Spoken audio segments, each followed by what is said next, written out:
Rock Solid Radio wants to thank Maxwell Construction, who has been our sponsor since the very beginning.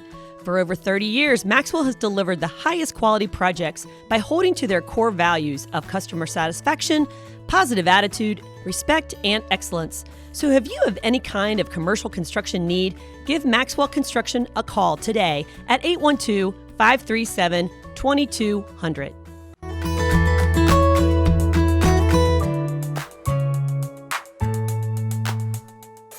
Hey, hon, how you doing?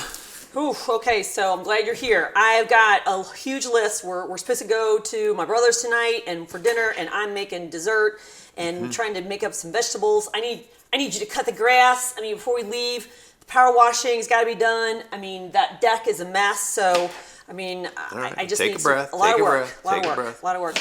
Take a breath. You've been gone all day. You haven't even seen what the kids have been doing all day. You've been driving me crazy. It was a golf outing. You knew it was coming. It was planned in advance. Did you feel like I maybe needed a golf outing? Like I haven't seen a day off in a month. So I need your help. I need your help. And I just, we got church tomorrow, and I'm just a little flustered right now. Even if I give you help, you're going to end up yelling and screaming because I won't do it right. Well, I just would appreciate if you can help around here. I feel like you play golf and you go out running and like Whatever. What do I Whatever. do? What I do, and so I can't do anything right. I can't do anything to please you. I'm just kind of fed up. You're fed up. We're both fed up. I'm done. Welcome to Rock Solid Radio. Hello, Linda. Oh. Did you see that clip? I wonder who those people were. I was beating up on you. Oh my goodness. Oh man. Well, welcome to Rock Solid Radio. And if hopefully you didn't fast forward or anything and you watched the clip at the beginning. Linda and I are doing a whole series of our toolbox or our toolkit on how to work through challenging situations.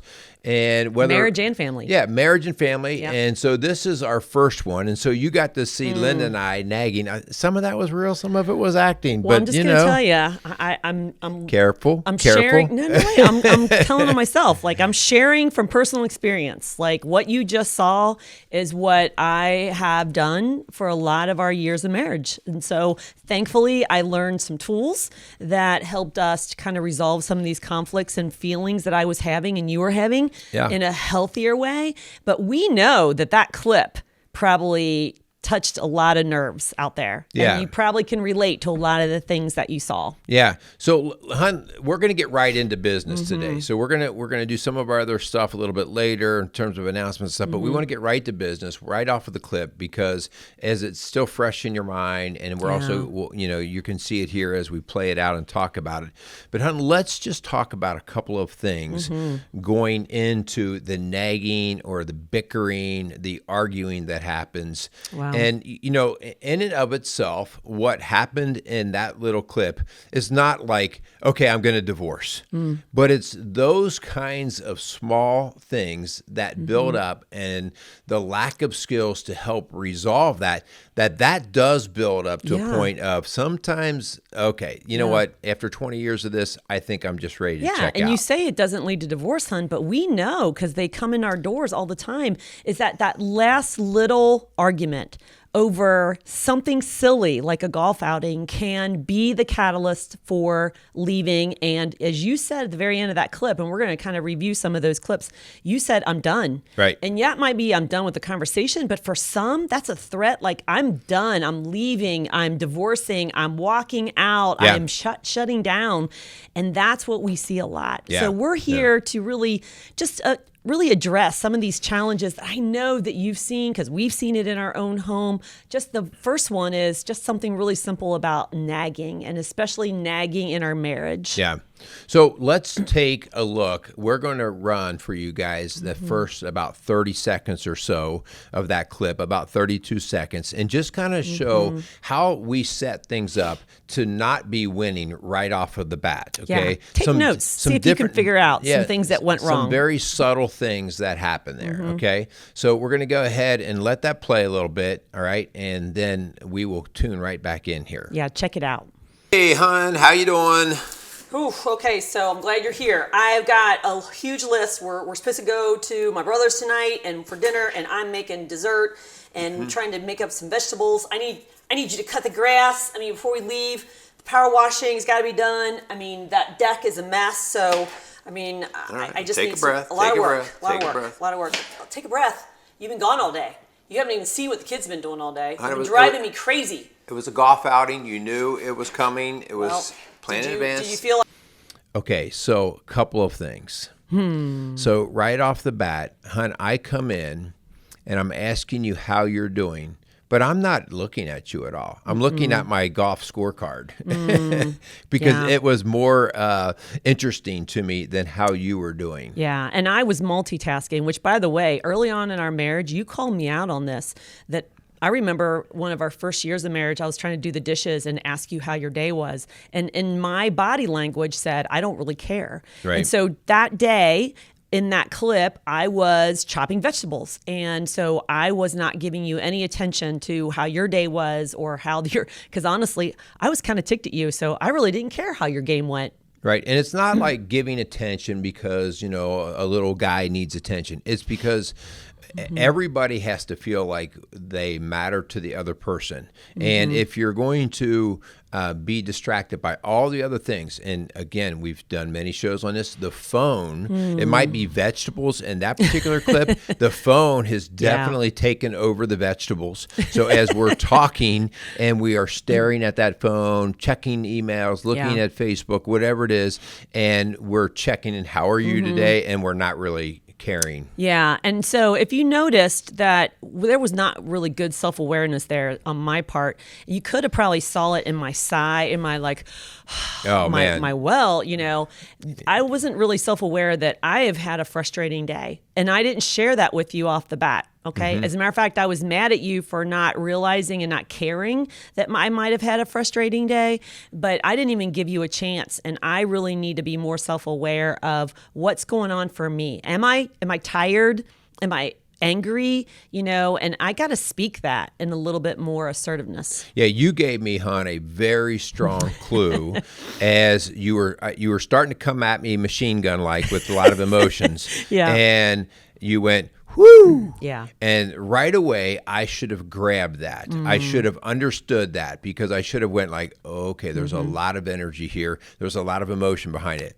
Instead, I just keep my head down and really I ignore or dismiss, well, I don't really care if she's upset kind of And thing. again, that is because it's piled on, right? This isn't the first episode of this. If this was the very first episode, then you would be a little bit more conscious and a little bit more concerning. But if this is what you get day in and day out, is this barrage of attacks. And for instance, for me, I made a huge list, didn't I? You need to go cut the grass. Man, did you see the way she's throwing stuff at me? And then I even say something about power washing. Yeah, by the way, why don't you go ahead and change the oil in the car? So here's the point, ladies. When we are frustrated about a series of things in the past, we kind of take the history book off the shelf and we bring it all into that conversation. And so we really don't stay on point of the conversation. We go back. We go back to all of those hurts and frustrations in the last week. Maybe power washing is something you said you were going to do all week long, or maybe I've been asking for all week long and you totally ignored it. So I just kind of brought that in. Yeah, just compounding. If we were heading to a family gathering, I don't think power washing would have been the first thing on the list. And how about this? And how about this? But that's what we do, right? Right. It speaks to the emotion that's going on here. Now, then all of a sudden, I do something that in my mind I probably think is going to try to help. I said, take a breath. Take a breath. Well, I'm actually the one asking myself to take a breath, okay? But the idea there, when you're not ready to de-escalate and somebody says, take a breath, If they're not ready, you can bet it's just like throwing fuel on the fire. Yeah. And that's what happened. You came at me Right. even more Right. so. So we're asking for you to use a couple tools here. Okay. One is being assertive in what you need and what you want. Mean what you say and say what you mean. Okay. And so honestly, hun, this conversation needed to happen. I wanted to know what the conversation was a month ago or so when you put that golf outing on the calendar. Did you ask me if it was going to work for our family? Did I tell you that was fine? Because if that's the conversation that happened a month ago, then I don't have a whole lot of fuel and reasons for being upset. If this is something you sprung on me last minute and we had a huge calendar already full, then I see the frustrations in me building. And that's on me to say, hey, that's not going to work. We got a huge family day scheduled, and golf outing in the middle, that's not going to happen, or not going to be easy to do. Right, right. So a couple of things just in this first 32 seconds of video that would help to stop the nagging, to stop the bickering. The first thing would be for me to come in and take note of how Linda's doing. And we talk about this all the time, learning to read the other person. I came in and sat down. I wasn't even making eye contact. Had I come in and maybe asked her just as I walked in the door, and I actually read how her body was projecting any emotion or frustration or whatever, that would have gone a long way, okay? Yeah. The next thing was then that Linda would recognize before I even got home that she was escalated. It would have been nice if when I walked in the door, she could have said, "Hon, I just have to tell you, for a variety of reasons, I'm already feeling pretty choked out today, or I'm feeling pretty anxious." That would have been helpful just to know that walking in the door. Yeah. But instead, she was a little bit of, I'll use this politely, a little bit in the martyr syndrome. Poor me, look at everything that's happening to me, and it's all piling on me, and so now I'm going to unload it on you. And again, that wasn't my emotion, and so now it's being delivered to my shoulders, and I'm not quite ready to receive it. Yeah, so we're asking you to use some tools. One is assertiveness, using I statements. I really don't think this is going to work for our schedule. I really would love to play golf. And then this active listening of reading each other's, not just verbal responses, but nonverbals, like picking up on the fact that maybe it is too much for the day to play golf. Maybe it is a busy day for you. And then the last tool I really want you to really think about is empathy. For Merle to walk in the door and to see me flustered, even if I'm not in the moment going to speak what I mean, which I should, even if you, hun, read between the lines and said, "Babe, you sound overwhelmed. How can I help?" Those 3 words, how can I help? That's 4 words, sorry. Those 4 words can mean so much to a woman when she is feeling tired or when she's feeling overwhelmed. And just by you stepping into her world for a second and saying, like, what can I do? I know I've been gone all morning. I'm here now. What can I do? Really kind of brings the defenses down a lot. Yeah, it recognizes the emotions of the other person. Hun, let's go and jump into the second half of this segment. Okay. So in the second half of the segment, you start to see that Merle, that would be yours truly, feels like he's not going to win this one, all right? Because Linda's definitely more emotionally charged. By our nature, we don't want to get into most men that I run into do not want to get into a yelling and screaming match. Okay, that's just not the nature. So I do something that us men do quickly, frequently. Okay, so go ahead and listen to or watch. Check it out. See if you can the see second it. part. Like I needed a golf outing. Like I haven't seen a day off in a month. So I need your help. I need your help. And I just, we got church tomorrow and I'm just a little flustered right now. Even if I give you help, you're going to end up yelling and screaming because I won't do it right. Well, I just would appreciate if you can help around here. I feel like you play golf and you go out running and like, whatever. What do I do? What I do, and so. I can't do anything right. I can't do anything to please you. I'm just kind of fed up. You're fed up. We're both fed up. I'm done. All right. Now you can see exactly what I did here. Okay, I turned the tables on Linda. All right, Linda's obviously jealous. She's jealous in the sense that I got to kind of go have a little bit of freedom that day. The kids were annoying her. She was a little bit, and again, I say this respectfully. We love each other. We appreciate each other. But she was jealous and envious, and she was having a little bit of a pity party because she was stuck. Yep. Okay. Yep. So I was out there. How could you tell that? Yeah. Yeah. So I come back in and I'm feeling attacked, all right? And I know that what she's saying is real. Like I know that she's bothered and upset. So I turn the tables. All right? Yeah. All of a sudden, I turn the tables into being the victim rather than Linda. We all want victimhood, right? Because if we're in victim status, we want people to feel sorry for us. And that's what perpetuates the nagging. Now I can get you to start to feel worse than I do. And so I say something crazy like, every time I try to help you, I can't do anything right. You know, it always goes this way. And so now all of a sudden it's poor Merle. Okay. Yep. And I'm just bouncing around, by the way. I mean, I'm feeling unappreciated. I'm feeling jealous.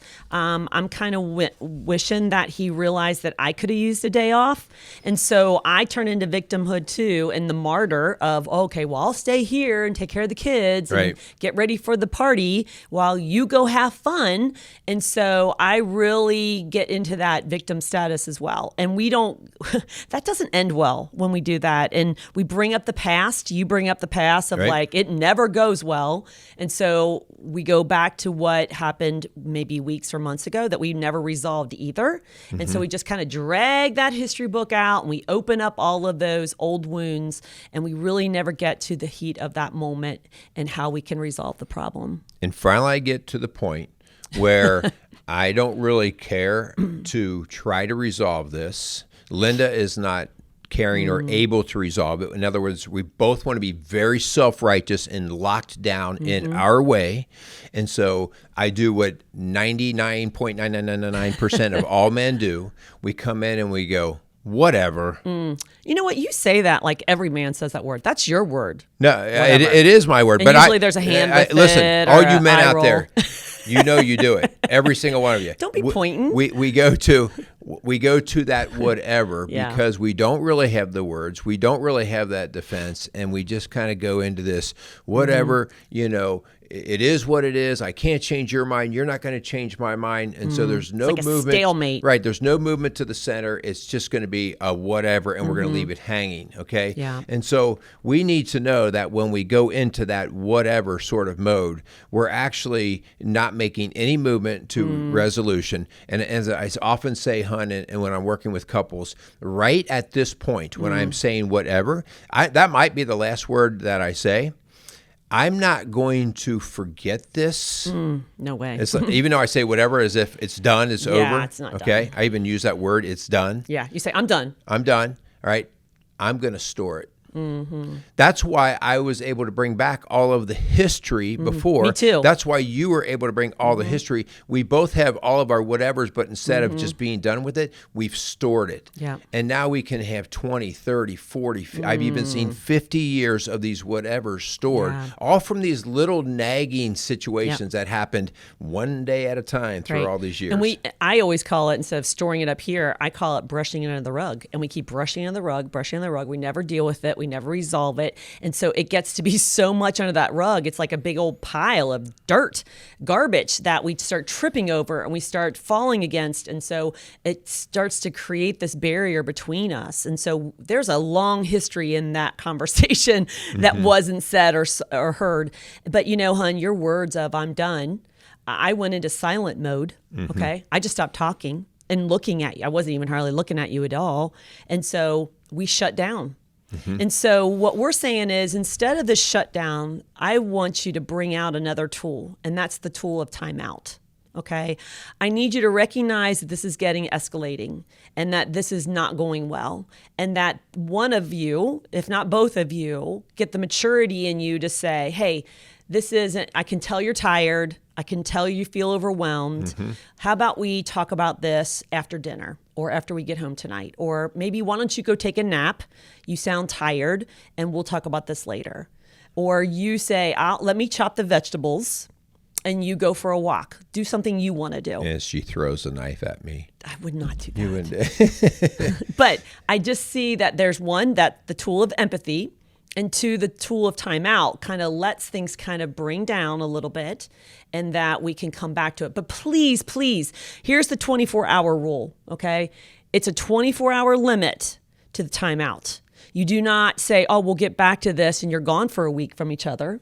Yeah, okay? I don't even like to do 20. I don't like to do the 24-hour because, well, I don't like to go overnight, because what happens overnight is we tend to get up in the morning, the alarm goes off, and one of us has to go to work or get changed or dressed or whatever at a different time. And when they walk out the house, it's the next time they walk out the house, the chances of them coming back and resolving this are slim to none, because it takes a lot of energy and you're going to bring up all these hurts. So it's like, it's done. I just went to work. And when I come back home after work, I don't want to deal with it. So, 24 hours. I certainly want it resolved in 24, but I really don't want to sleep on it, because it does get cold and we see it all the time. It's like, although, I'm just not going to bring that up again. I'm not going to disagree with you, but there's been many a times when the argument or the disagreements happen at 11 o'clock at night. Yeah. And part of the problem is that I'm up, and you always say this all the time, I've got a lot more energy than you do. And so I'm wanting to talk about it, and you're done. And so sometimes you getting to sleep is much better than me pushing on that at the moment. So I do allow for sleeping to come at all possible. Recognizing the tiredness, right? Recognizing that you got to have both people engaged and ready. There's a couple of things when you talk about the timeout. So these are other tools in the toolbox. The one tool that you have to have is you have to get out of yourself, and you have to, when you're in your timeout, I'm going to give you 5 minutes to argue in your brain why you're right, why you're great. Stay in that victimhood. Why they're wrong. You get 5 minutes to have your tantrum. You feel sorry for you. Yeah, you get 5 minutes to time out. But in that timeout, you have to train yourself to ask this question. What would be best for our marriage?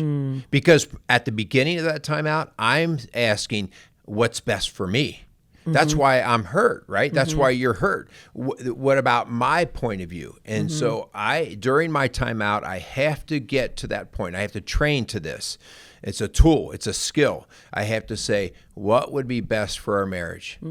And when we re-engage, when we come back, and we're pretty good about saying, hey, set a time. Don't just make the assumption. So, hey, kids go to bed tonight. We'll both get an iced tea. We'll sit down and let's have this talk. The very first thing you start with is a non-defensive approach, and it's called the apology. It's called the apology. The apology is the greatest tool you have in there to break down defenses. But it has to be authentic. An unauthentic apology is when I say, "Hon, I'm really sorry about losing on you today, but you really just kind of ticked me off." Yeah, that's not an apology. If you put the but in there, oh my gosh, I tell couples, I'll put a period on the end of that apology. Period, not a but. Okay, and like you said, if you even feel like you were justified, even if you feel like you were 5%, we talk about this all the time, in the wrong, you own that 5%. Yeah. And you lead with that 5%, because that brings those walls down of your spouse for them to say, okay, you're not going to throw me under the bus and attack me. And here's what that would look like. Let's say that you came in, golf outing, I'm overwhelmed, or we're leaving in an hour, okay? And we end up rushing out the door, and we go to this dinner party, and we come home, kids are in bed, and I look at you and I say, I'll lead. Hey, I'm sorry. I was so grouchy today. I just was overwhelmed, and I had a lot of things done, and I felt kind of alone. And then that's when you would say, or maybe you start with it. What? Yeah. If you apologize to me first, the first thing I'm going to do is I'm going to acknowledge the apology, and then I'm going to say, well, I'm sorry as well for what I did. Okay. Because I don't have to defend anything. You broke down. And again, we speak to that as Emerson Eggers talks about that's the mature one starts it. Or maybe the crazy cycle. Yeah, and it's maturity in a sense of mature and trying to seek the resolution and help get the marriage back on steady and stable ground. And so and again, maturity also can be really bogged down by the emotion. If you're really hurt bad, it may be harder for you to come in with an apology. And so if the other person's able to get through that faster, then they should initiate. Right. The one thing we want to be really careful about in that whole apology and initiating, this is not a stalemate position of, well, I won't break until they break. I'm not apologizing until they do. And we do see that a lot. Yeah, that's how the nagging over the long term goes because we don't ever get to the resolution. So somebody has to step up and somebody has to say, hey, I'm sorry. Yeah. And we have couples that will be like, well, that's just my personality. I'm a strong-willed person, or I'm a stubborn person. I got that from my dad, or I got that from my mom. Well, and we call that an excuse. Yeah. And you could take that all the way to divorce court. So is that really worth it? Yeah. And so, hon, you mentioned about timeouts and rest. We also want to acknowledge the fact that sometimes there's things in the problem, like alcohol. Right. Sometimes things happen when we've had too much to drink, or stress at work has been overwhelming. And so we got to realize that there's external factors that are pressing in on our relationship that we've got to acknowledge and realize that, man, I just bit my partner's head off, my spouse's head off, and it wasn't anything to do with them. Maybe it's my mom who just got off the phone with and she's nagging me. Maybe it's somebody at work that's putting extra pressure to come in early or stay late. And so we have to acknowledge that in our conversation, in our timeout, saying, hey, I'm sorry, I bit your head off today. I got a call from my mom and it just really kind of put me in a bad headspace. Yeah. So a couple of things about these tools, these skills. If I'm a carpenter and I'm going to use a tool, I probably better practice with it before I actually can call myself proficient. And so a couple of things. If you have watched this video by yourself and you're wondering, hey, I need to do this in our marriage, you've got to get your partner to be willing to listen as well, because you both have to learn these skills. You will be even more frustrated if you learn to do it well and they don't know what you're doing. Yeah. Okay. Or they deconstruct what you're trying to construct. Right. And so you'll say, this doesn't work. But if you both get on the same page, all right, and then when we say practice the skill, it is important that Linda and I touch base on a daily basis, touch base on reading each other's emotions. How was your day today? Okay. And so all you have to do is talk about what you did. And after a very simple looking at each other in the eye, seeing what their energy level is, and just say, hey, how you doing? Okay. That allows me to know how I can proceed in terms of helping. If I right away notice that Linda's tired or frustrated or whatever, and I come in and just plow through the house, your kids do that all the time, right? You know, they just plow right through the house because they're thinking about themselves. And then I put some demand out there, not reading her, it's probably going to blow up in my face. So I'm going to practice the skill daily. Every day. That's right. And then when it does actually get messy, we will be practiced in the skills. So these are skills to be practiced. Yeah, and that's a great point, hon. And so you've made an investment in connecting with your partner and reading each other's hearts so that when something does come up, which, by the way, it comes up pretty often for us, but it does not. We don't get stuck there very long because we know the tools and the skills on how to repair the relationship and restore it to a healthier place. Sometimes some of those disagreements really help us grow stronger. You know, there's a difference, hon, between coping mechanisms and self-care mechanisms. Coping is just getting through the issue, like that silent treatment or shutting down. Those are things, brushing under the rug. Those are things to just get through the moment.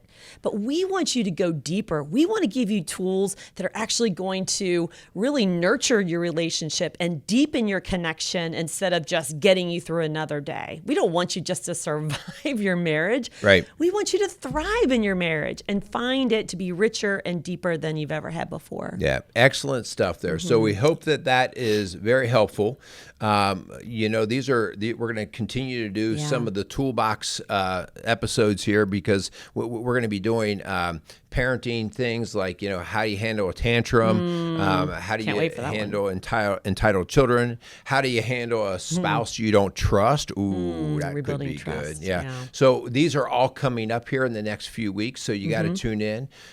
So we need to thank a few sponsors. Yeah. Before we do, I just want to review, Hun, the tools that we talked about today. Okay. So again, write them down and kind of maybe go back into this video, watch it with your spouse, as you said, just to make sure that you got them and you're going to practice them.